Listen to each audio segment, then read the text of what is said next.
Hey, what is up guys, MKBHD here, and in case you haven't already seen, there are some videos floating around that suggest that the iPhone 6 Plus bends a lot. My buddy Lou from Unbox Therapy uploaded a video yesterday. You've probably already seen it, and it's clearly demonstrating in his video that he's bending his iPhone 6 Plus with his bare hands, and thus Bendgate was born. So here's what you need to know about what's going on here. First, there were a few articles of people putting this huge iPhone in their front pocket and then noticing some little bends after a while or after some activity.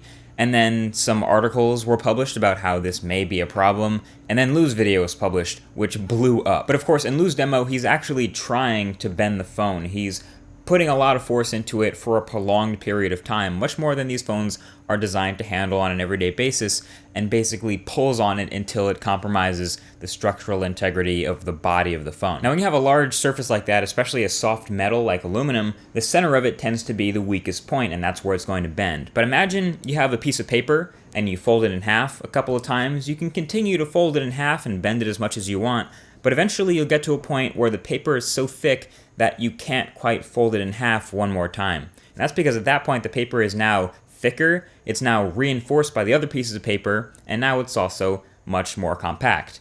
The iPhone 6's back is not compact, it's not reinforced, and it's not thick. It's a large, flat, thin sheet of unibody aluminum. So of course when you twist it or torque it or put a lot of pressure into it, it's gonna give, because that's what soft metals do. So why make a phone, Apple, out of a material that's going to easily bend when you twist it? Well, obviously, number one, like we said, those are not normal forces it's supposed to be taking, but also number two, why don't other metal phones bend like that? We have the HTC One M8. You try to bend that thing, it absolutely will not bend even a little bit, and even other phones that have a bit of metal around the outside, like the Moto X 2014, that didn't really bend either when I tried. As it turns out, most of these other smartphones have what's called a magnesium chassis, and magnesium makes up the chassis inside of these other phones. The iPhone 6 doesn't have that, and unfortunately, that's why it's not quite as structurally sound.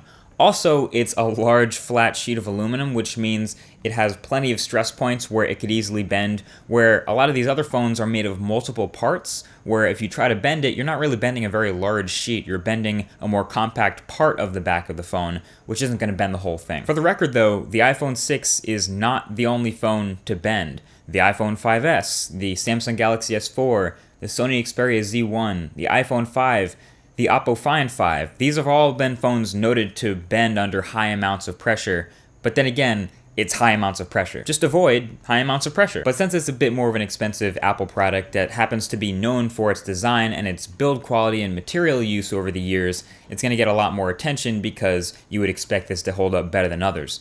Now, the thing is, it might seem like a big deal now. Bendgate was trending worldwide on pretty much every social network out there, but it's only a couple phones that are actually bending like this. You may or may not recall, Apple has sold 10 million iPhone 6s and 6 Pluses this past weekend. So a couple of phones bending will not cause a recall. In fact, they can just replace a couple of them at the Apple Store, and that's much quieter and much less expensive. If you have an iPhone 6 and you're worried about it bending in your pocket, first of all, don't be worried unless you're like extreme sitting or doing some other weird things in your pants.